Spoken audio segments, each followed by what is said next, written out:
joining, but we'll make a start. Welcome, everybody.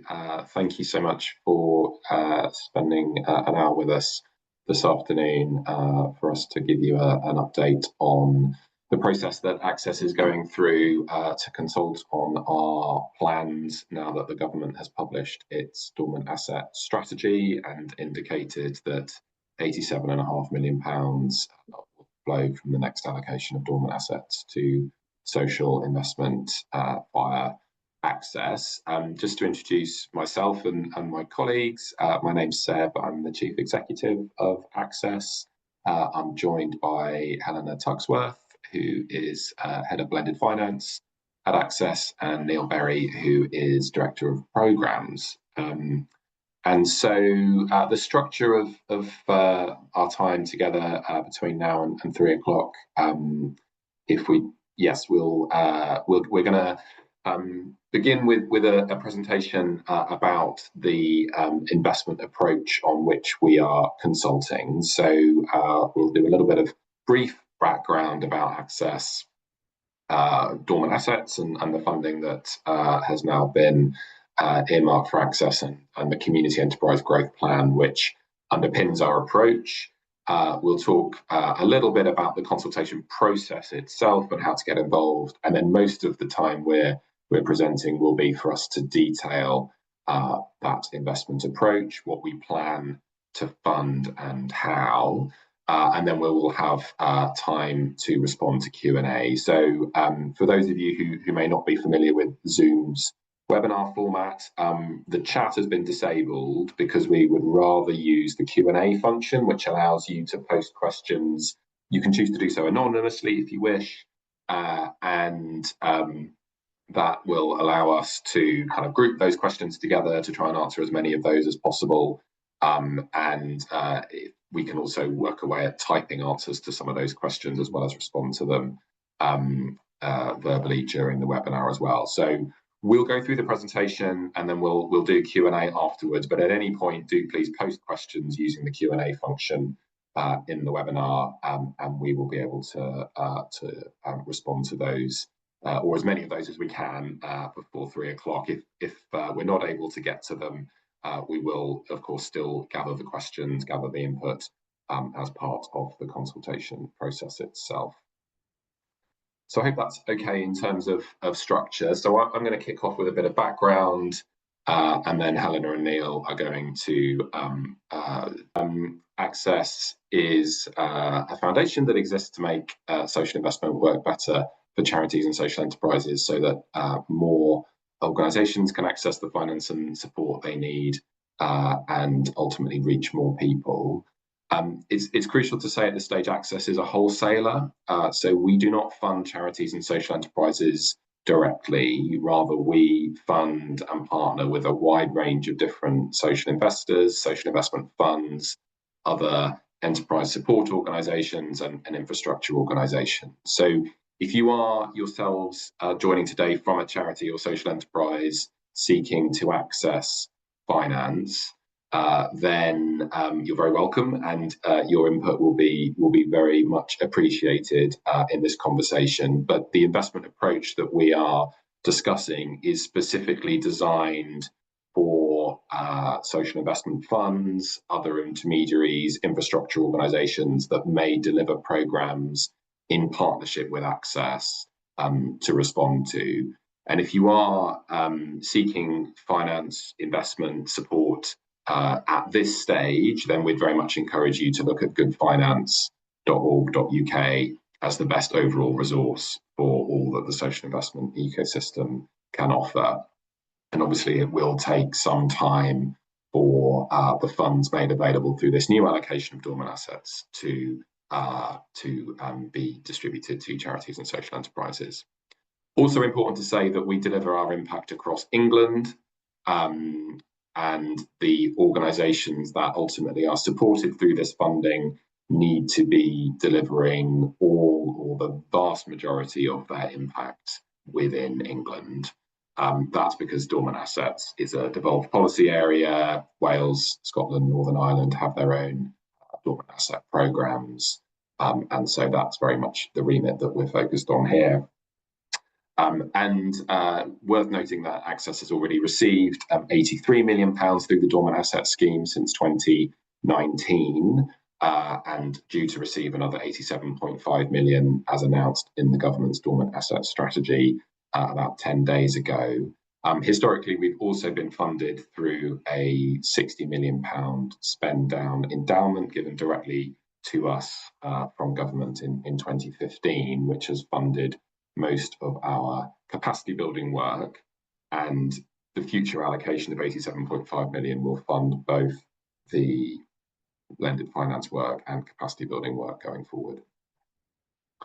So briefly on dormant assets, the Dormant Assets Scheme, which has been around now for about 15 years, seeks to unite unclaimed financial assets which are sitting dormant within financial institutions to repurpose those for a range of good causes. So the first objective of dormant assets is for them to be reunited with their original owners, and a huge amount of work goes on both within financial institutions and then the Reclaim Fund to try to reunite people with their money. But if that is not possible, then it is made available for a range of good causes. These good causes are defined by government, and the allocations are made by government, even though the money comes from the public through unclaimed financial assets. And the four causes are financial inclusion, youth, community wealth funds, and social investment.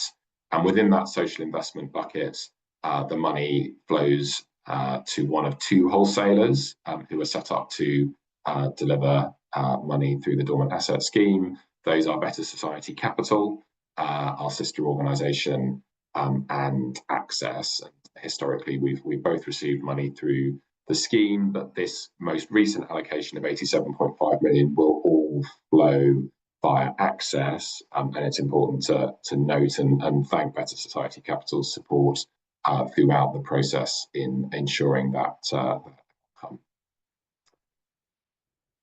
Moving on then, in terms of the Community Enterprise Growth Plan. So during the last few years, there's been a broad-based campaign across the social investment, social economy, social enterprise space, and more broadly, to articulate the opportunity for enterprise development, social investment, philanthropy, and a range of other interventions to really help to grow the opportunity for community-based organisations to increase their social and economic impact. And the Community Enterprise Growth Plan has articulated a detailed way in which that can be achieved based on a detailed consultation across the sector in 2023. I won't go into the detail of the Community Enterprise Growth Plan now, but the overview is on our website. But it's important to say that this forms the basis of our strategy for delivering this £87.5 million.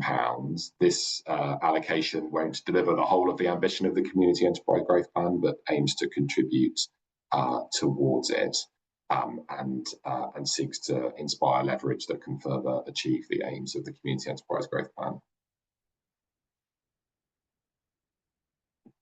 And so we're consulting now following the government's publication of their Dormant Assets Strategy earlier this month. While that is a very significant milestone in this process, there is still one more final stage that needs to be gone through, which government are now working on, which is a spending direction will be issued to the National Lottery Community Fund to award the dormant assets to Access. And so while we're waiting for that to happen, we're holding this rapid consultation process to seek feedback on our proposed investment approach. As I said, this is already largely shaped on detailed consultation work that took place to design the Community Enterprise Growth Plan and is based on our learning and experience of working with our partners over the last 10 years. And so largely the consultation is more focused on how funding will be delivered rather than what will be funded. But there are some elements where we've gone into more detail than the Community Enterprise Growth Plan was able to, and so we are specifically asking about those areas as well. So I'll hand over to Helen now to explaining a bit more about how the consultation itself will work. Thanks, Seb. Yes, I will just talk briefly through the process and timeline and ways that you can get involved. So during the consultation, there are three main ways to share feedback with us. You can reach out and speak to us. Either feel free to contact any member of the team directly or email the info@ email address on the screen here, and one of us will be in touch. You can submit a written response. There's a form that you can download on the consultation page on our website if that's a useful way to structure your feedback, but you're equally welcome to just drop us an email with a free form response. And again, those can be sent through either to a member of the team or to the info@ email address. And we're also running a few online focus groups in July. These ones are by invitation, just so that we can manage the numbers, but we've tried to invite a representative sample of people from different organisations and stakeholder groups to each of those. In terms of who can respond, we welcome responses from any interested stakeholders. You don't have to be from an organisation that plans to apply for funding. We'd appreciate up to one response per organisation. So that's not to say that you can't have a call with us and then follow up with additional thoughts in writing, or vice versa. You absolutely can.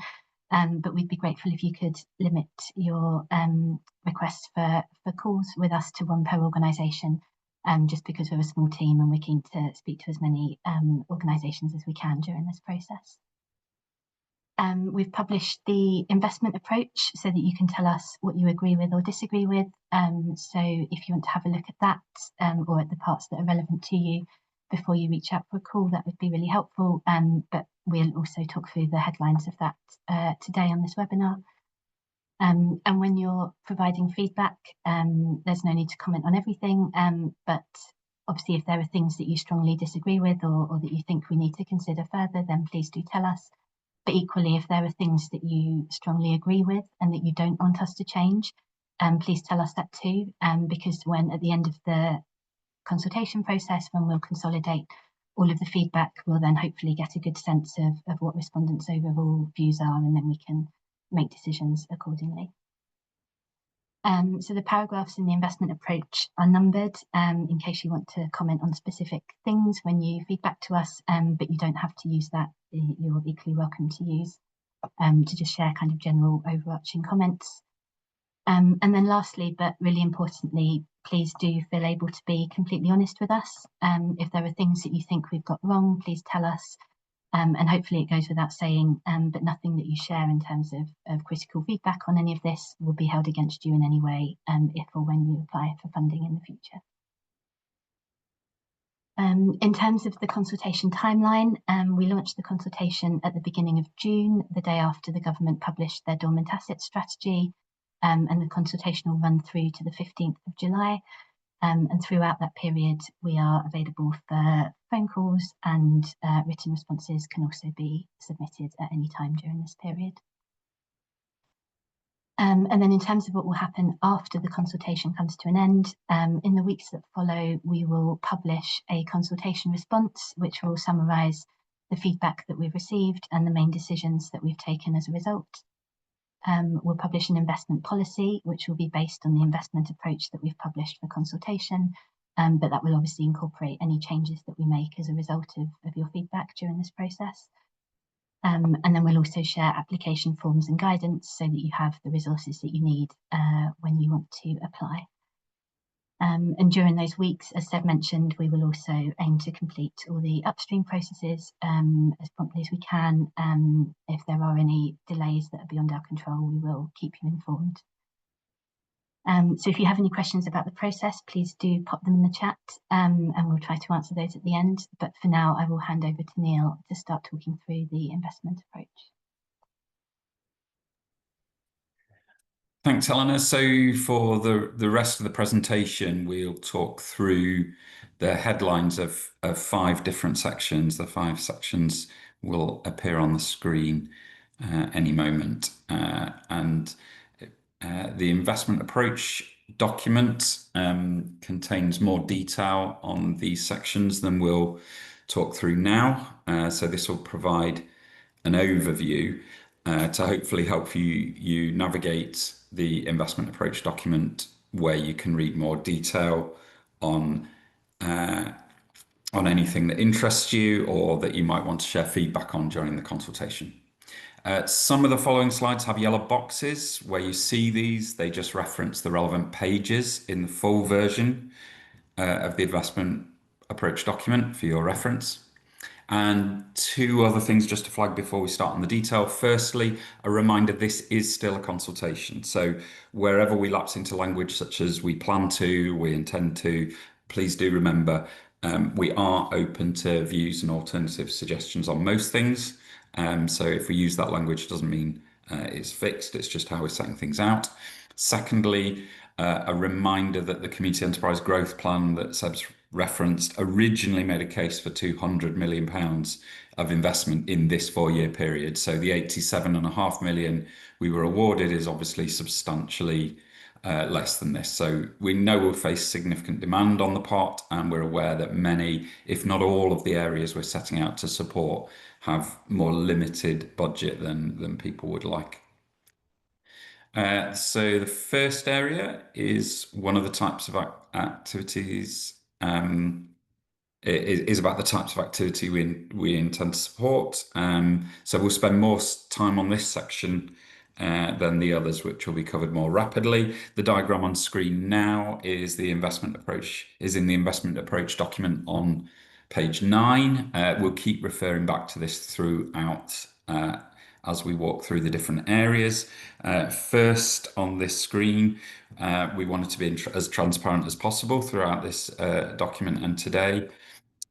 So we wanted to show how we're covering our own costs at Access.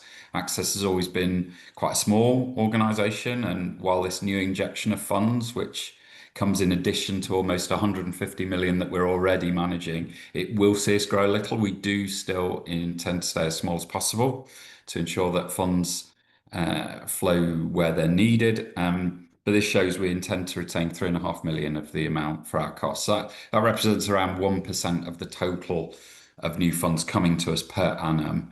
That won't cover all of our costs, but we'll retain other contributions from our historic endowment and also some modest amounts of bank interest, hopefully, on capital that we hold in advance of deployed. So we hope that'll make up the difference to our cost base. We also wanted to draw attention to the agreed £12 million, which is to flow to the new Pathway Fund. And just to say, we won't be covering any further information about this today.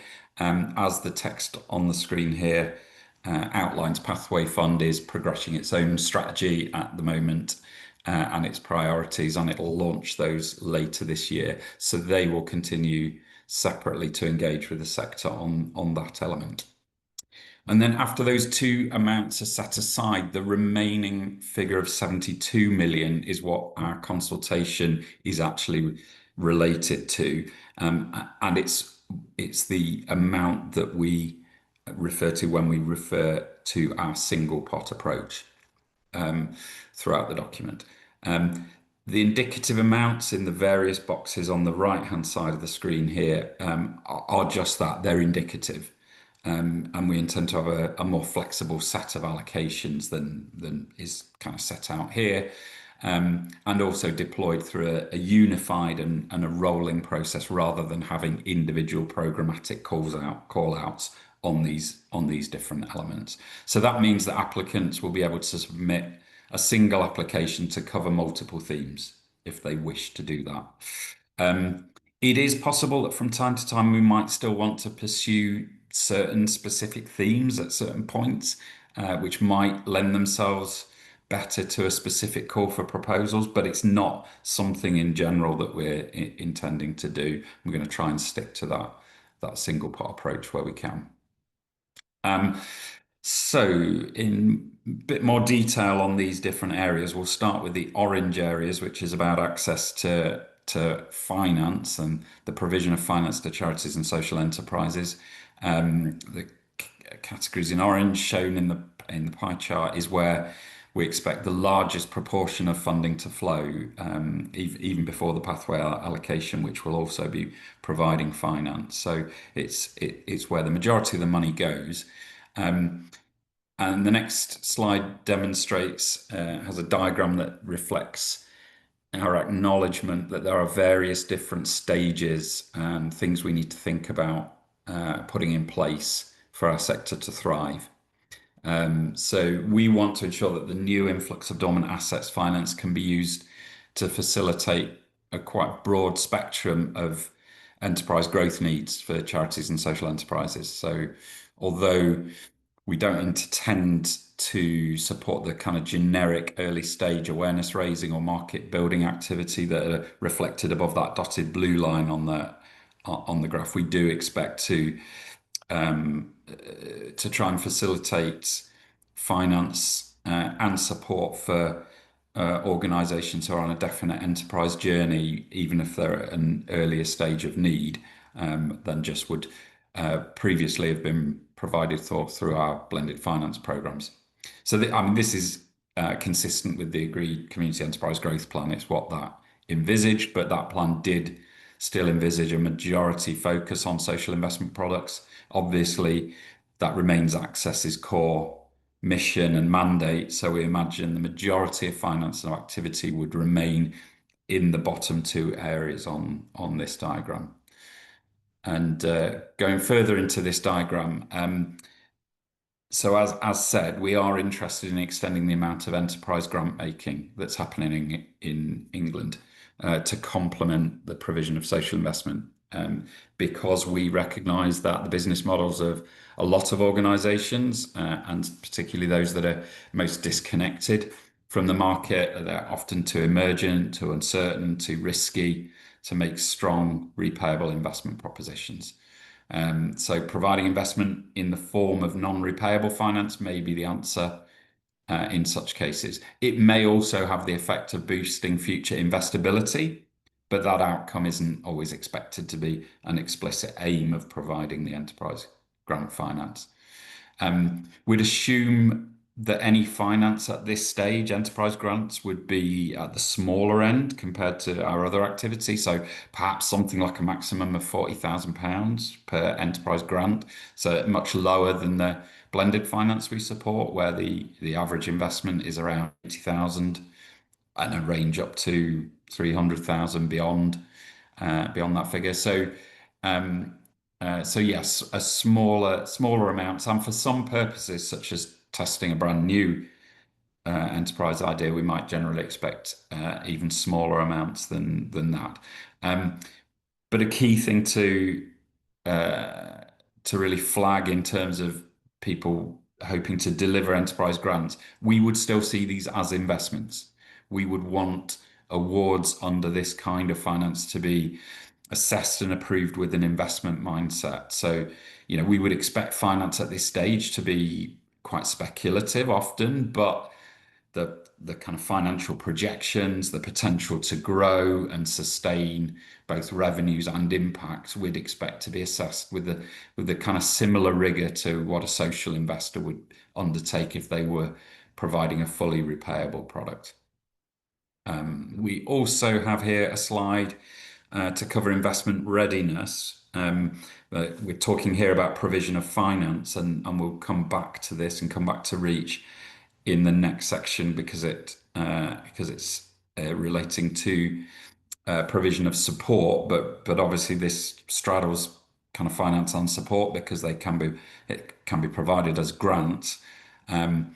But investment readiness and the REACH fund is in our allocations, our indicative allocations included within the provision of support bucket. But we're referencing it here under provision of finance because there is one element we wanted to talk about during the consultation, which is an opportunity for those aforementioned enterprise grants to potentially use a model similar to REACH fund. So in other words, where a range of social investment organisations could refer charities and social enterprises into a single application portal for those early stage enterprise grants, which could be done either by creating a separate similar structure to the REACH fund or unified within the REACH fund. So this could have some advantages and efficiencies, as we've seen within REACH fund, but we feel that this would probably be at the expense of a variety of products and providers in terms of enterprise grants. So just to be clear, the investment approach document sets out that Access doesn't currently intend to do this, to replicate Reach Fund with investment grants, but we do welcome views on that. And then the last two layers here are two different kind of types of blended social investment products. They're separated out into two, really just for illustrative purposes. It just demonstrates the different range of products that we'd be happy to see developed within blended finance. And the one highlighted here, the first one, more concessional, would reflect, for example, things like repayable grants or blended investments where there's a very generous layer of grant in the mix. But across all blended finance funds, the bottom two in this diagram, we're open to either contributing to the capital of ring-fence fund proposals, which is what we've mostly done in the past, or in some cases considering more flexible injections of capital where social investors are delivering more of a range of funds and activity, and more on that in a couple of slides' time. But for our grant into blended funds and most structures, we'd continue to use the typology of grant A, B, and C, which many partners have become familiar with. See page 14 of the document if you're not currently familiar. The very basic explanation is grant A contributes to delivery costs. Grant B is applied in different ways to mitigate expected fund losses and risk and enable investors to invest their capital. And grant C flows to charities and social enterprises as a grant element in the investment product. Other proposed uses of the grant would, as now, continue to be considered, but as now also would need an explanation and justification of what it's achieving. One difference from what we do now is that we're open to exploring how we can, in certain circumstances, offer a bit more flexibility in terms of how social investors end up applying an award between these different uses of grant, depending on how a fund develops over time, rather than having it rigidly fixed at the outset in those A, B, and C buckets. And actually, we're open to going even a bit further than this in some cases, and considering more flexible long-term investments into an organization's overall social investment activity rather than into a specific fund proposal. And this might involve a larger single award to cover a range of different uses, and perhaps directly onto the balance sheet of a partner rather than into a fund structure directly. So this might offer longer term flexibility and room for maneuver for a social investor, but also Access might expect some flexibility and responsiveness in return. If, for example, we suddenly need to start to demonstrate reach into a certain market segment and need people to contribute to that. And for all of these kind of more flexible arrangements, such as these, we'd expect the bar to be quite high in terms of track record of applicants, both in terms of deployment and in terms of the kind of quality of data and financial management and monitoring that processes that an organization has. The next spend area in what we plan to resource is the provision of practical pre and post investment support to charities and social enterprises. There's various types of terminology that we might use in this area, describing slightly different things.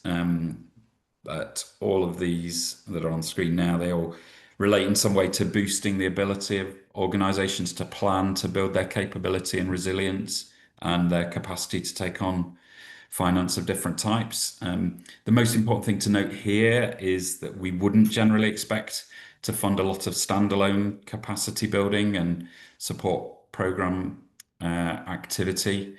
We generally see this working better when it's aligned to investment provision or a fund, or at least where there's a demonstrable link from the providers of support to the providers of finance. And then the final spend area within this is infrastructure and development funds. And as shown, we expect it to have a fairly limited allocation, not due to its lack of importance, and we think it's very important, but due to the significant levels of demand on this overall pot. So we've proposed a 5 million allocation to this area, around 2 million earmarked for EDI initiatives, 500,000 to continue to support good finance, and the remainder available for broader uses. So yeah, listed on screen again, here's some of the areas we'd imagine supporting in this. So I can have the next slide, yeah. Yeah, in general, given the limited pot here, we'd intend to mainly fund activity which is likely to advance the functioning of the market as a whole, rather than just supporting R&D type activity, which only really advances the capacity of a single market player or social investor.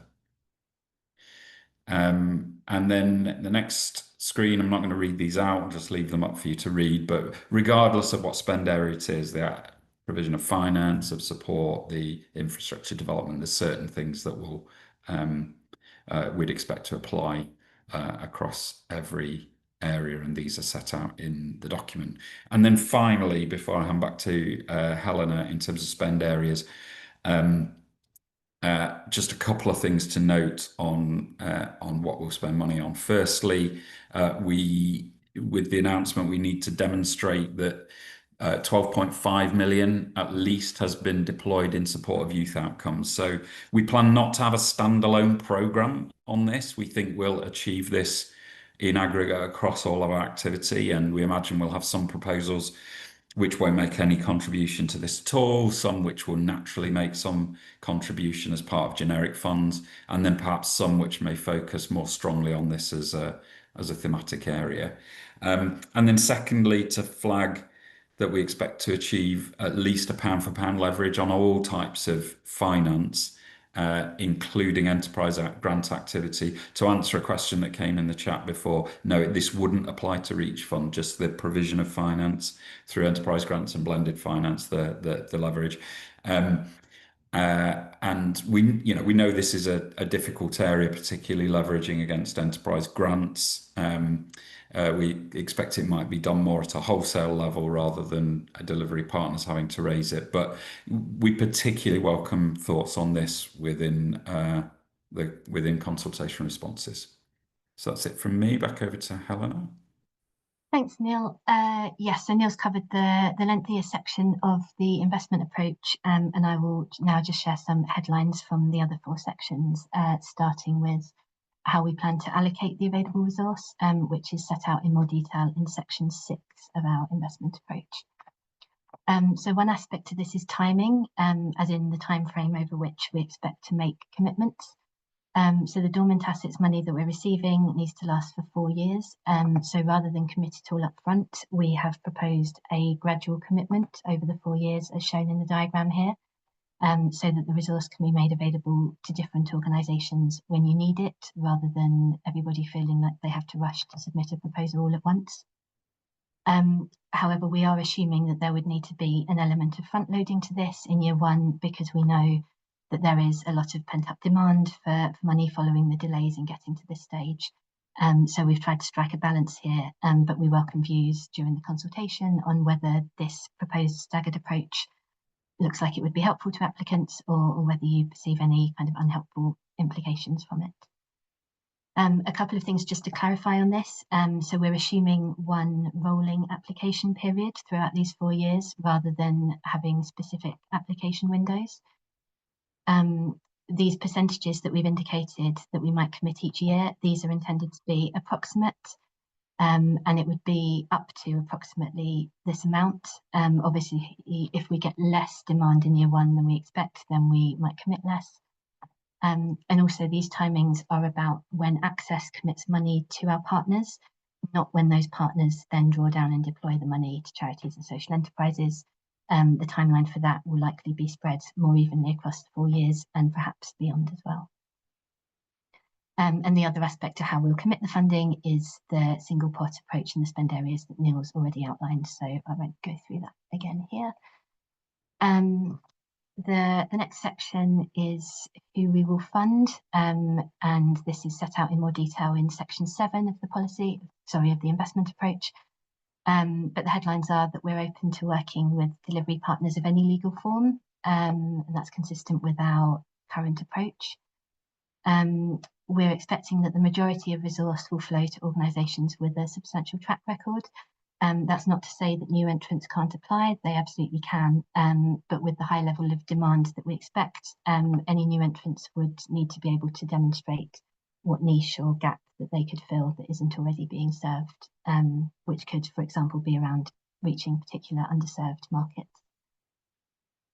All applicants will need to demonstrate strong commitment to EDI and be a signatory to the Diversity Forum's manifesto, so that's also consistent with our approach on previous programmes recently, and that will continue to be a priority. We welcome singular applicants or partnership applications, so in the event of partnership applications, a lead partner would usually be needed, but we'll also likely want to engage with all partners at some point during the application process. And then finally, all partners will be encouraged to contribute to the overall ecosystem, including peer networking to share learnings and good practice, and engaging with learning and evaluation activity in a proportionate way, and also to support us with high quality data collection, usually on a quarterly basis. And we'll continue to share data and insights from that data back with partners in the wider sector, so that hopefully it will be useful for everyone involved. Then the penultimate section is how we will progress applications and make decisions. This is set out in more detail in section 8, but a few key points from this. Decisions will be made by our investment committee, which is comprised of access trustees and independent members. We've proposed 4 types of stages of application here. That's not to say that this is a 4-stage application process. There's just different entry points that you can come in at. So, for example, the initial inquiry stage is about giving you the option to receive an early stage steer if you'd like one. And similarly, a stage 1 process would enable you to get a steer from our investment committee prior to working up a full proposal, because we're mindful of your time in pulling stage 2 applications together. The top-up stage would be an option for any organisations who already have a fund or a programme that's been funded by Access.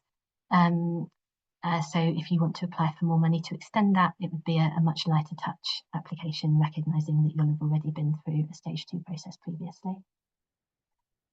We want to offer a co-development approach, so working with you to support you as you develop a proposal. That's not something that will be imposed on applicants in any way, but something that we'll offer to the extent that it's welcome. And exactly what that looks like would be to a large extent driven by individual partners. So you can tell us if or how we can be helpful to you at different stages as you're working up your ideas and proposals. And then finally on here, the investment approach sets out some of the things that we envisage that our IC will want to assess against when they start receiving applications. We'll share more detail about that after the consultation when we publish an investment policy and application forms. But for now, on page 31 of the investment approach, you can find some indicative assessment criteria in case you wish to comment on those at this stage, or if you have any questions. And then the final section here is how we want to work with our partners.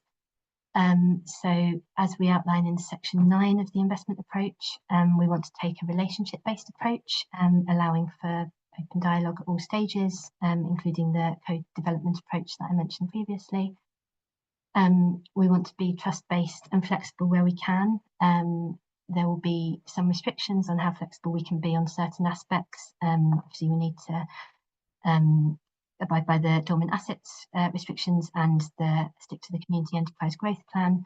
But we aim to be as clear as possible about where we can be flexible and where we can't be, both in the documents that we'll publish after the consultation and in our grant agreements and conversations with you. Also, in terms of relationships, we recognise that there can be power imbalances in the relationship between a funder and an applicant.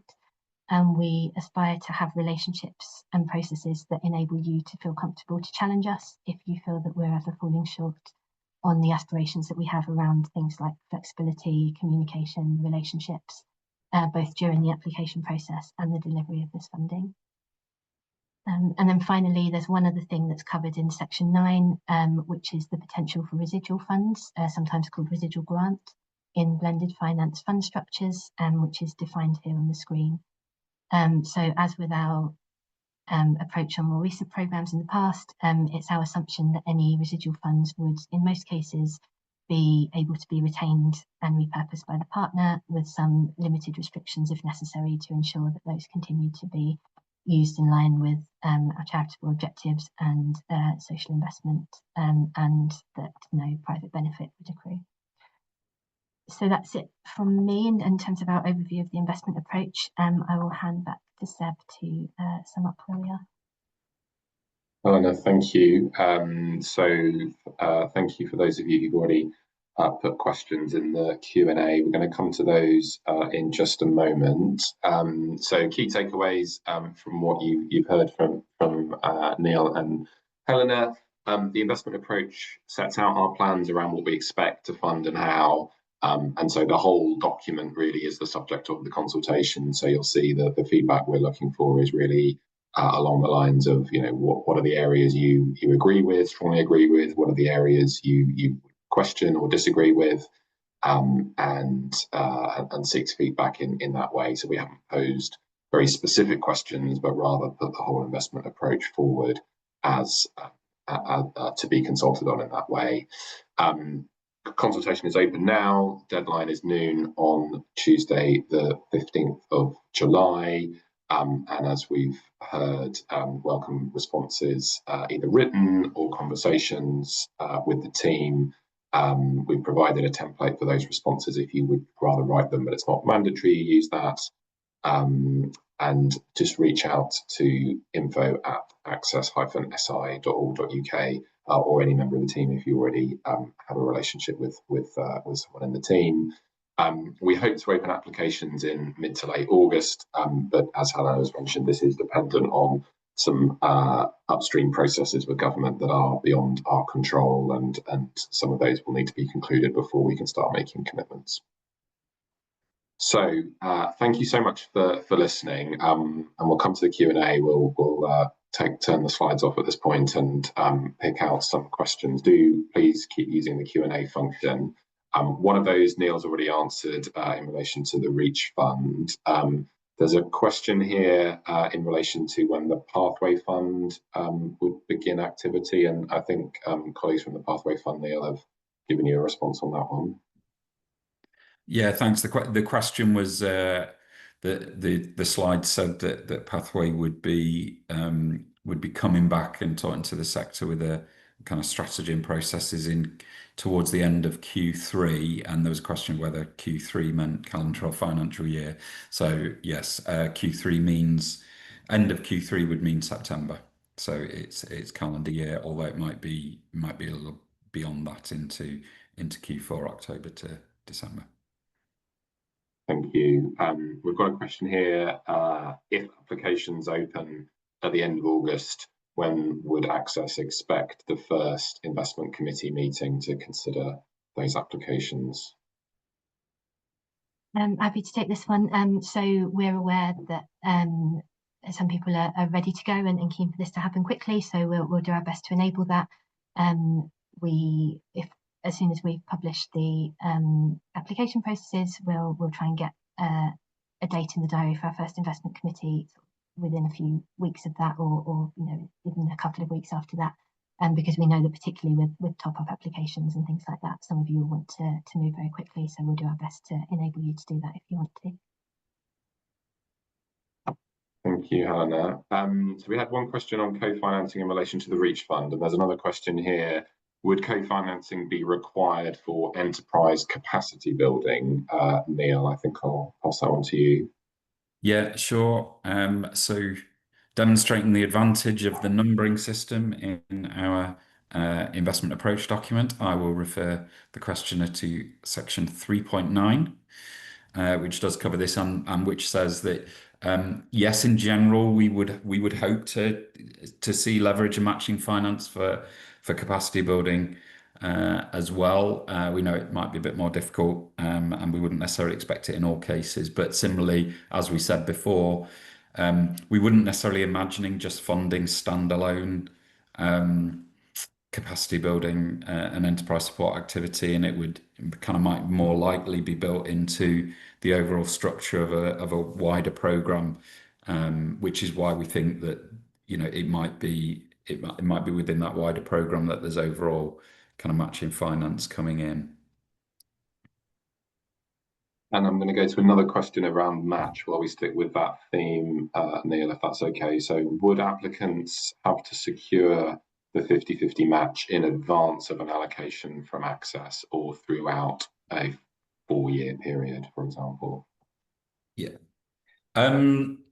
So not in advance of applying normally. It is often the case that Access is first brick in the wall, although we're happy to be both. Where people haven't got matching finance at the point of application, we normally would expect people to have a good indication of where finance is going to come from and be able to indicate that they've started to have those conversations. But really, it's at the point of commitment of money in and deployment that we need to have that match confirmed. If it was to be raised gradually over a point of 4 years, then what we would normally do is have a commitment for the first bit, and then as funding is raised, it could unlock more finance from us, but something we can discuss in more detail in individual circumstances where we get into conversations with prospective applicants. Thank you. We've got a question here. You mentioned during the conversation about having a substantial track record. How do we define substantial track record? If either of you want to have a go at that. Helena, do you want to try that one? Sure, it's a good question. I mean, I think this will look slightly different in different cases, but ultimately it's experience delivering what you're proposing to deliver, or something kind of similar to that, or in that space, I would say. There's different types of experience that partners might have. Some partners might have played a role in a fund before, even if they weren't the lead partner at the time, and so we'll factor in lots of different things. But what we're really trying to do, and what we're really referring to there is just the difference between completely new organisations who might not have done anything in this space before versus organisations that have operated in this space to some extent already. Yeah, I'm going to keep whizzing through these. So Gemma has asked, in terms of top-ups, do top-ups need to be for only Access funded programs that are still in deployment, or for example, would a growth fund, which was our major blended finance program that we worked with a number of partners on, which is largely concluded now, would a growth fund be eligible, or would that need a new application following the 3 stages? Helena, do you want to try that one? Sure. So we would be open to topping things up that have closed in terms of things that we might have funded previously through programs such as flexible finance. Growth fund, there's a specific technicality around growth fund because that program was funded by the National Lottery Community Fund and not by us, and so the structures are quite different, which makes it difficult for us to kind of relaunch a growth fund in that way. So growth fund would probably be the one exception to a straightforward top up, at least in terms of how you'd be structuring the fund. But if you wanted to deliver something that was very similar to what you did under the growth fund, but kind of set up in a new subsidiary or a new fund structure, then we'd be very open to that, and we could explore what would be the best stage of application for you to pick that up at. Thank you, Helena. The question here about the youth focus. So given the importance of the 12.5 million earmark for youth outcomes, what are the risks of this being diluted in a single pot approach, and would Access consider ring fencing or a dedicated stream to ensure visibility and impact? Neil, do you want to have a go at that one?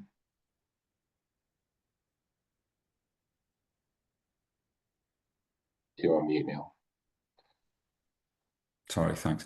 Yeah, so I mean the the direct answer to the question, will we consider ring fencing or a dedicated screen? The answer is yes, because the consultation approach, specifically asks people whether we should do that or not, and sets out that we don't currently intend to. We are quite committed to the single pot approach in principle, and if we're having it in other areas, we feel like we should probably have it across the board. It doesn't represent a lack of commitment to achieving this, but it's our assessment, looking at the activity we've done in the past, that a large part of the work we already do is always in support of youth outcomes. It's one of the biggest areas that we achieve. So we think that it can be achieved strongly and not diluted by having that approach. But as I say, we do welcome views. And I think it's also fair to say that the single pot approach doesn't preclude applicants coming to us with proposals that focus in specific areas, be they geographic areas or sectoral themes. So, if the investment approach were to stay via the consultation as is already proposed, applicants who wish to pursue particular opportunities focused on youth outcomes or focused on other themes or geographies are very welcome to apply within the premises of the investment approach. Working through the questions here, and we'll do this fairly quickly now because we are running a little short on time. If an application was successful with Access, how long would it take for the funds to be transferred? A simple sounding question with probably not a simple answer. Helena, do you want to have a go at that one?